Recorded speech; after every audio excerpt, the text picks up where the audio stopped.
તો અમદાવાદના અખબારનગર અંડરબ્રિજમાં ગંભીર અકસ્માતમાં બીઆરટીએસ બસ વચ્ચેથી તૂટી ગઈ. ઘટનામાં બીઆરટીએસ બસના વચ્ચેથી બે ભાગ થઈ ગયા. અત્યાર સુધીમાં ક્યારેય ન બની હોય તેવી ઘટના સામે આવી. બસની પાછળ એન્જિન હોવાથી મોટી જાનહાનિ ટળી.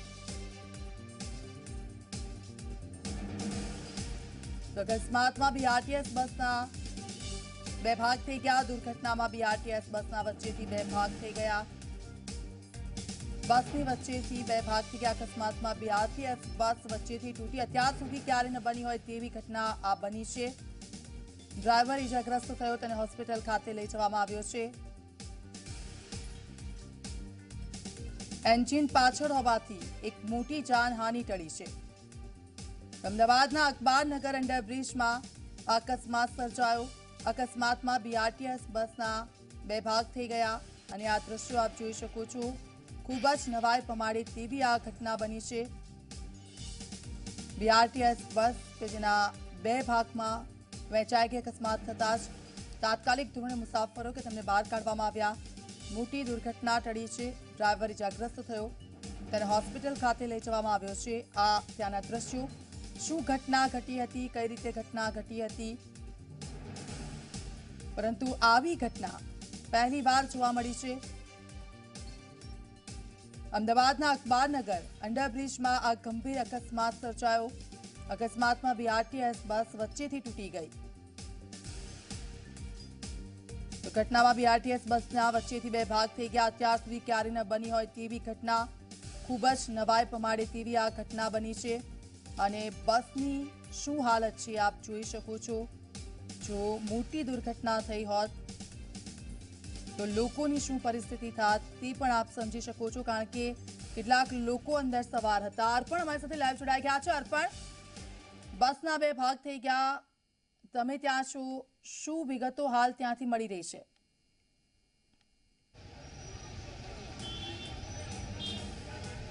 દીક્ષિતા, આખી ઘટનામાં એ સ્પષ્ટ થઈ ચૂક્યું છે કે બસનો અકસ્માત થયો તે સમયે ડ્રાઈવર અને સુપરવાઇઝર સિવાય અન્ય એક પણ પેસેન્જર બસમાં હતા નહીં. આ વાતની પુષ્ટિ થઈ ચૂકી છે. વાત છે કઈ રીતે અકસ્માત થયો, તો ઝી 24 કલાકે સૌપ્રથમ બે સંભાવનાઓ દર્શાવી હતી. એક તો સ્ટીયરિંગ લોક થઈ જવાની અને બીજું કોઈ મેડિકલ કારણોસર ડ્રાઈવરનો સ્ટીયરિંગ પરનો કાબુ ગુમાવી દેવાની. પરંતુ હાલ કન્ફર્મ એ પણ થઈ રહ્યું છે કે ટેકનિકલ કારણસર, એટલે કે સ્ટીયરિંગ લોક થઈ જવાના કારણે જ આ બસ જે છે આ પ્રકારે અંડરપાસમાં, જે અંડરપાસની દિવાલ છે તેની અંદર આખી ભરાઈ ગઈ છે. અને આપ જોઈ શકો છો હાલમાં પણ બસ છે તે યથાસ્થિતિમાં છે.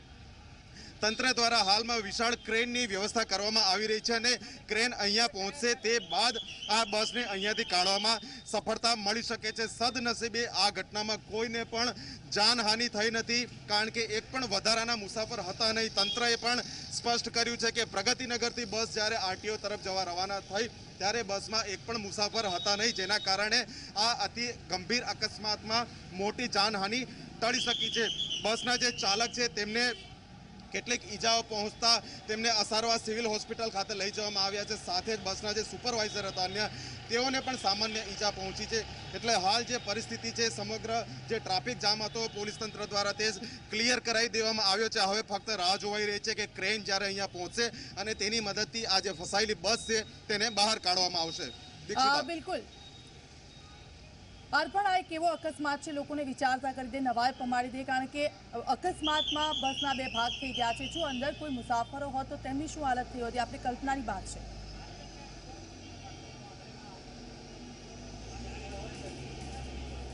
બિલકુલ દીક્ષિતા, સૌથી મોટી રાહતની વાત એ છે કે આટલો ગંભીર અકસ્માત થયો પરંતુ એક પણ વ્યક્તિનું મોત નીપજ્યું નથી. અને એટલા માટે કે જ્યારે બસ અહીંયાથી પસાર થઈ હતી તે સમયે ડ્રાઈવર અને સુપરવાઇઝર સિવાય બસમાં એક પણ મુસાફર નહોતા. પણ આપણે કલ્પના પણ ન કરી શકીએ જો મુસાફરો અંદર હોતા તો તેમની શું હાલત થઈ હતી. એટલા માટે કે જ્યારે મેં બસની પ્રત્યક્ષ મુલાકાત લીધી, જે અકસ્માતગ્રસ્ત બસ છે તેના દ્રશ્યો મેં મારી નજરે જોયા, તો જ્યાં ડ્રાઈવર તરફનો ભાગ છે, એટલે કે હું ફરીથી કેમેરા પર્સનને કહીશ આ જે દ્રશ્યો છે તે સીધા બતાવે.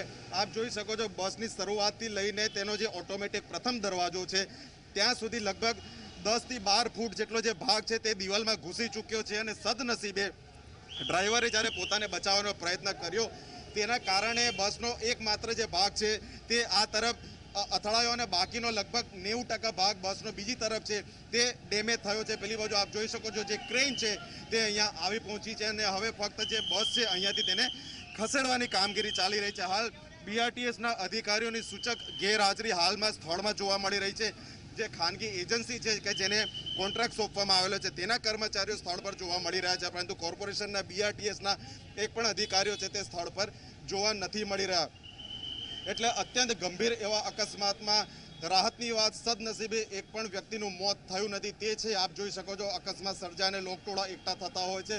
હજી પણ લોકોના ટોળે ટોળા છે તે અંડરપાસની જે ઉપરની દિવાલ છે ત્યાં એકઠા થયેલા જોવા મળી રહ્યા છે. લોકો દરેક ક્ષણને પોતાના મોબાઈલ કેમેરામાં કંડારી રહ્યા છે. બસ હવે જે ક્રેન આવી ગઈ છે તેની મદદથી આ બસ છે કે તેને હટાવવાની કામગીરી થઈ રહી છે. દીક્ષિતા, બિલકુલથી અર્પણ, આપની પાસેથી અપડેટ્સ લેતા રહેશું. આપ અમારી સાથે જોડાયેલા રહો. તો જે દ્રશ્યો આપે જોયા અકસ્માતના દ્રશ્યો છે, વિચારતા કરી દે તેવો અકસ્માત વાડજના અંડરબ્રિજ ખાતે જોવા મળ્યો, પરંતુ સદનસીબે આ બસમાં એક પણ વ્યક્તિ નહોતું, કારણ કે જે રીતે અકસ્માત સર્જાયો છે કલ્પનાની બહાર. લોકોની શું સ્થિતિ થઈ હોત. ડ્રાઈવરને ઈજાઓ પહોંચી છે, તેમને હોસ્પિટલ ખાતે લઈ જવામાં આવ્યા છે, પરંતુ આ અકસ્માત ખૂબ જ ગંભીર. અત્યારે અમે એએમટીએસ કંટ્રોલમાં જાણ કરી અને ક્રેન મગાવી આ બસને બીજી સુરક્ષિત જગ્યાએ રખાવવા માટે કાર્યવાહી ચાલુ છે. અત્યારે હાલમાં જાણવા મળતી વિગતો મુજબ બસ ખાલી હતી, કોઈ પેસેન્જરો નહોતા બસમાં, પરંતુ બસના ડ્રાઈવર અને સુપરવાઇઝર આ 2 જણ હતા બસમાં. એમાં અકસ્માત થતાં ડ્રાઈવરને ઈજાઓ થયેલાનું જાણવા મળેલ છે અને એમને સિવિલ હોસ્પિટલ સારવાર માટે લઈ જવામાં આવેલા છે.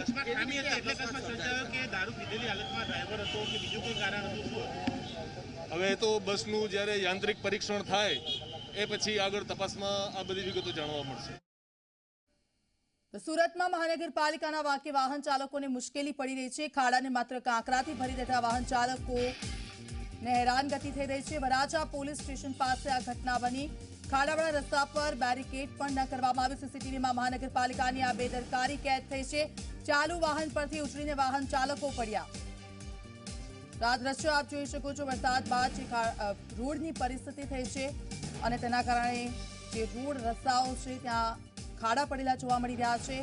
સુરતની આ ઘટના છે અને સુરતમાં મહાનગરપાલિકાના વાંકે વાહન ચાલકોને સતત મુશ્કેલીનો સામનો કરવો પડી રહ્યો છે. ખાડાને માત્ર કાંકરાથી ભરી દેતા જે રીતની ઘટના સામે આવી છે, વાહન ચાલક કે જેને ગંભીર ઈજાઓ પહોંચી છે, ખાડાને માત્ર કાંકરાથી ભરી દેવામાં આવ્યા અને વાહન ચાલકો તેમાં પડ્યા, તેના દ્રશ્યો સામે આવ્યા છે. સીસીટીવી ફૂટેજ કે જેમાં આપ જોઈ શકો છો કે કઈ રીતે આ ઘટના ઘટી. વાહન ચાલક જઈ રહ્યો હતો અને ખાડા સાથે અથડાતા તે ઉછળીને પડ્યો અને તેને ગંભીર ઈજાઓ પહોંચી છે.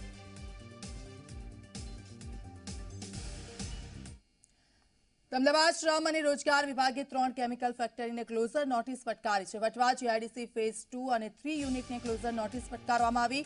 જેક્સન કલર કેમ, માતંગી ઇન્ડસ્ટ્રીઝ એલએલપી અને ભાવિન ઇન્ડસ્ટ્રીને ક્લોઝર નોટિસ ફટકારવામાં આવી છે. વટવા જીઆઈડીસી ફેઝ 2ની માતંગી ફેક્ટરીમાં આગની ઘટના સામે આવી. 4 જેટલી કંપનીઓ વિકરાળ આગની ચપેટમાં આવી. અમદાવાદની વટવા જીઆઈડીસીમાં અતિ ભીષણ આગ લાગી. વટવા જીઆઈડીસી ફેઝ 2ની માતંગી ફેક્ટરીમાં આગ લાગી. બ્લાસ્ટના કારણે આસપાસની ઇમારતોના કાચ તૂટ્યા હતા. 4 જેટલી કંપનીઓ વિકરાળ આગની ચપેટમાં આવી હતી. 20 જેટલા મજૂરોના ઝૂંપડા આગની ઘટનામાં ખાખ થઈ ગયા. 3 થી 4 કિલોમીટર દૂર સુધી આ બ્લાસ્ટના ધમાકાઓ સંભળાયા હતા. કેમિકલ અને સોલ્ટના કારણે આ આગ વધુ ફેલાઈ હતી. ઘટનાને પગલે જીપીસીબીની ટીમે ઘટના સ્થળે પહોંચી તપાસ કરી. પોલીસે જાણવાજોગ નોંધ કરી. કંપનીના જનરલ મેનેજર રમેશ પટેલના નિવેદન બાદ જાણવાજોગ કરાઈ. વિનાઇલ સલ્ફર એટેડ નામનું કેમિકલ જે કાપડના ડાય માટે ઉપયોગમાં થાય છે અને ટેક્સટાઇલનું કેમિકલ બનાવે છે. આગમાં Bhavin company, GK plastic company અને જંકશન કંપનીને મોટું નુકસાન થયું છે.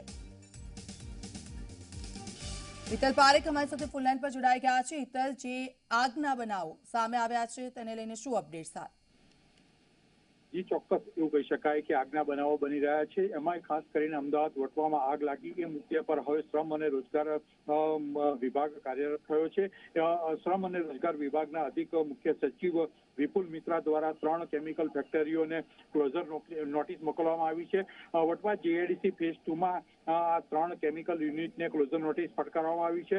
જે પ્રકારે ફેક્ટરીમાં નિયમોનો ભંગ થઈ રહ્યો છે એ પ્રકારની વાતો સામે આવી હતી અને તે તપાસ કરતા પણ એવું માલુમ પડ્યું હતું કે આ વાતમાં તથ્ય છે. એટલા માટે જીઆઈડીસીમાં આવેલી 3 કંપનીઓ જે યુનિટ છે એને ક્લોઝર નોટિસ ફટકારવામાં આવી છે અને દિન 15માં ખુલાસો કરવા માટે પણ કહેવામાં આવ્યું છે. એટલે ક્યાંક ને ક્યાંક હવે આગની ઘટનાઓથી સરકાર પણ પરેશાન છે અને ક્યાંક ને ક્યાંક તાત્કાલિક અસરથી પગલાં ભરવાની સરકારે શરૂઆત કરી છે. બિલકુલ આભાર હિતલ સમગ્ર વિગત બદલ.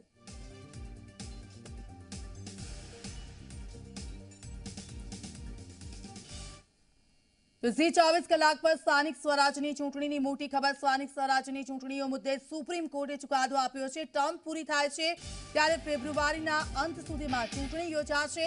વહીવટદારની નિમણૂક કરવા માટે સુપ્રીમ કોર્ટે નિર્દેશ કર્યો છે. સુપ્રીમ કોર્ટના નિર્ણયથી ચૂંટાયેલી બોડીની ટર્મ હવે રહેશે નહીં. વહીવટદાર ડે ટુ ડે કામ અંગે જ લઈ શકે છે નિર્ણય. તો ટર્મ પૂરી થાય છે ત્યારે ફેબ્રુઆરીના અંત સુધીમાં ચૂંટણી યોજાશે. Welcome back. ગાંધીનગરમાં 4200 ગ્રેડ પે મુદ્દે બેઠક. શિક્ષક સંઘના હોદ્દેદારોની નાયબ મુખ્યમંત્રી સાથે શિક્ષણ મંત્રી સાથે આ બેઠક. શિક્ષક સંઘની આજથી મહત્વની બેઠક હોવાનું શિક્ષક સંઘના પ્રમુખનું નિવેદન. સરકાર માંગણીઓનો સ્વીકાર કરશે તેવી શિક્ષક સંઘને આશા છે. ગ્રેડ પે મામલે ઉકેલ નહીં આવે તો આંદોલન યથાવત રાખવાની ચીમકી આપવામાં આવી છે.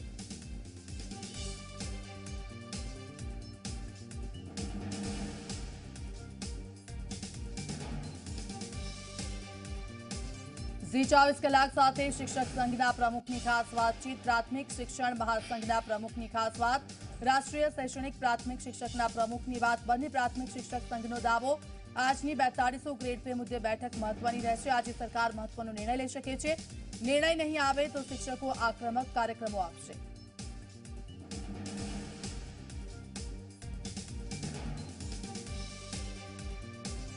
ગ્રેડ પેના મુદ્દા પર આજની બેઠક મહત્વની બનશે. બાપુ, આજની જે ગ્રેડ પેની બેઠક છે એ બેઠકના પરિપ્રેક્ષમાં કેટલો આશાવાદ છે તમને? આજની બેઠક અમારી દ્રષ્ટિએ આખરી બેઠક હોય એવું અમારું અનુમાન છે અને 100% ભરોસો અને વિશ્વાસ છે. જે અમારી રજૂઆતો હતી, જે વિસંગતાઓ હતી એ મિટિંગ ઉપર મિટિંગ થતાં અત્યારે જે વિસંગતાઓ હતી બધી દૂર થઈ હોય એવું આજની એ આખરી મિટિંગ હોય એવું અમે માની છીએ. આમ છતાં જો નિવેડો ના આવે તો શું? આમ છતાં નિવેડો ના આવે તો રાજ્ય પ્રાથમિક શિક્ષક સંઘે એનો કાર્યક્રમ જાહેર કરી દીધો છે. કયો કાર્યક્રમ ક્યારથી આપવામાં આવશે? રાજ્ય પ્રાથમિક શિક્ષક સંઘે 13-14 આખા ગુજરાતમાં કાર્યપટ્ટી ધારણ કરવાની અને 14-15-16 છે એ દરેક જિલ્લા કક્ષાએ ધરણાના કાર્યક્રમ અને 19 તારીખ પછી રાજ્ય લેવલે દરરોજ જિલ્લાના 50-50 શિક્ષકો ધરણામાં બેસે એવો કાર્યક્રમ અમારો જાહેર કરવામાં આવેલ છે. ચોક્કસ એવું કહી શકાય કે આ વાત છે. ભીખાભાઈ, ખાસ કરીને જોવા જઈએ તો તમારું સંઘ એક તરફ ગાંધીનગરમાં આંદોલન પણ કરી રહ્યું છે, તમારા શિક્ષકોની ધરપકડ પણ થઈ રહી છે. તમને શું આજની બેઠક પર કેટલો આશાવાદ? અમને છેલ્લા 6 મહિનાથી અમે જે આંદોલન કરી રહ્યા છીએ અને પ્રત્યક્ષ 2 દિવસથી સત્યાગ્રહ છાવણીની અંદર ધરપકડ પણ વહી રહ્યા છીએ અને એના કારણે અમને અત્યારે આજે લાગી રહ્યું છે કે આજે અમને ચોક્કસ સફળતા મળશે અને લગભગ આજે 4200 ગ્રેડ પેનો અંત આવશે, માગણીનો અંત આવશે એવો અમને ચોક્કસ આજે વિશ્વાસ છે. આજે ના આવે તો શું? આજે ના આવે તો આજના દિવસે આજે ગાંધીનગરનો વારો હતો, કાલે દાહોદનો વારો છે. 33 દિવસ સુધી દરેક જિલ્લાના 50-50 લોકો કોવિડ ગાઈડલાઇન અંતર્ગત ધરણા પર બેસવાના છે અને એ પછી શૈક્ષણિક કામગીરીનો બહિષ્કાર કરવાના છે. અમારો આ જાહેર થયેલો કાર્યક્રમને અમે વળગી રહેવાના છીએ. આભાર. ચોક્કસ એવું કહી શકાય કે પ્રાથમિક શિક્ષકો સાથે જોડાયેલા તમામ સંઘોને આશા છે કે આજની બેઠક મહત્વપૂર્ણ બનશે અને ગ્રેડ પે 4200નો ગ્રેડ પે જે છે એની જાહેરાત સરકાર દ્વારા કરવામાં આવી શકે છે. કેમેરામેન રમેશ ટુડિયા સાથે હિતલ પારેખ, જી મીડિયા, ગાંધીનગર. તો વાત કરીશું અસલી રક્ષા કવચની. ઝી 24 કલાકની અનોખી પહેલ. અમદાવાદને માસ્ક પહેરાવી કરી દેશ સેવા. માસ્ક અંગે લોકોમાં જાગૃતતા ફેલાવી માસ્ક વગર ફરતા નાગરિકોએ પોતાની ભૂલ પણ સ્વીકારી. રિલીફ રોડ રતનપુરના બજારોમાં માસ્ક અંગે જાગૃતતા ફેલાવી. એક મિનિટ મારી વાત સાંભળો. શું નામ છે આપનું? પૃથ્વી. માસ્ક પહેરી શકો, દેશ સેવા કરવા માંગો છો તમે? તો ખાલી આ માસ્ક પહેરવાનું છે. લો આ તમે માસ્ક કેટલા વાગે આવશે? આ સિરિયસલી આ હસવાની વાત નથી. આ માસ્ક પહેરો તમે. દેશ સેવા કરવી છે તમારે તો આ માસ્ક પહેરો. રેગ્યુલર માસ્ક પહેરો. તમે તમારો જે વાયરસ હોય જો તમને થઈ ગયું હોય તો ઘરે થાય ને, મધર ફાધર બ્રધર સિસ્ટર નાના રેગ્યુલર પહેરશો માસ્ક. સિરિયસલી દેશ સેવા કરવી છે માસ્ક પહેરીને આપણે ત્યાં સુધી વેક્સિન નથી. ડન. એક જ મિનિટ માસ્ક છે તમારી જોડે. મારી વાત તો સાંભળો મોટા, 1 મિનિટ અહીંયા વાત તો સાંભળો. જય શ્રી કૃષ્ણ દાદા, મજામાં છો? માસ્ક નથી પહેરતા? લો આ માસ્ક પહેરો. આ ઊંધું છે, ભૂલી ગયો. સીધું આમ કરીને પહેરો. આમ કરીને પહેરો. બરાબર લગાવો. માસ્ક નહીં પહેરો તો બીમાર થશો ને, કોરોના થઈ જાય. ચલો રેગ્યુલર પહેરજો હવે. હું ના જ ભૂલી ગયો.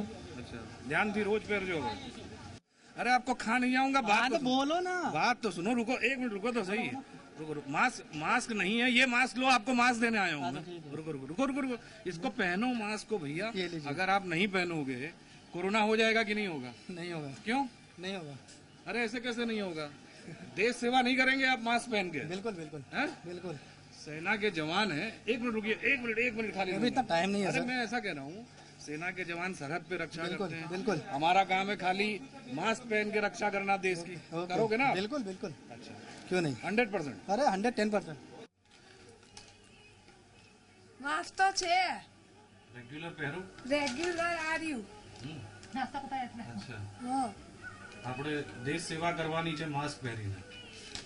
રેગ્યુલર કરશો, બાકી બધાને કહેશો. હે? હા. नमस्ते बहन जी. बात सुनिए बहन जी, बात सुनिए.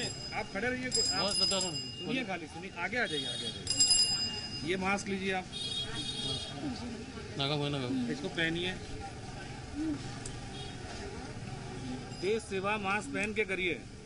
करेंगे? हाँ? देश सेवा मास्क पहन के करनी जब तक दवा नहीं है. आप बीमार होंगे दूसरे को करेंगे ना. हाँ या ना? रेगुलर पहनेंगे मास्क? लगाए तो क्या? रेगुलर पहनेंगे ना मास्क बहन जी? हाँ या ना? धन्यवाद. बेटा रुको. ये लो, एक और मास्क दो. ये भी लो. रेगुलर मास्क पहनेंगे आप?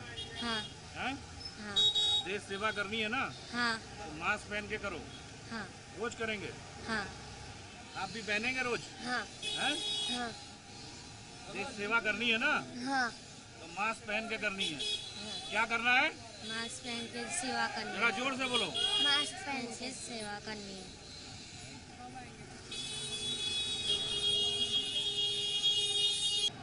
मास्क पहनो. हाँ મરણ રૂમાલ બાંધે. हाँ तो आप ज़्यादा ध्यान रखिए. ध्यान રાખશો ને વધારે. અટેક તો આવ્યો. મરણ થઈ ગયું પણ ધ્યાન રાખો વધારે. ઠીક છે. તમને સંક્રમિત થાવ તો બીજા પણ થાય. એ અટેકથી થયા પણ અહીંયા કોરોના થાય તો અહીંયા નથી, એક તો ગામડે કોરોના થઈ જાય ને આપણને.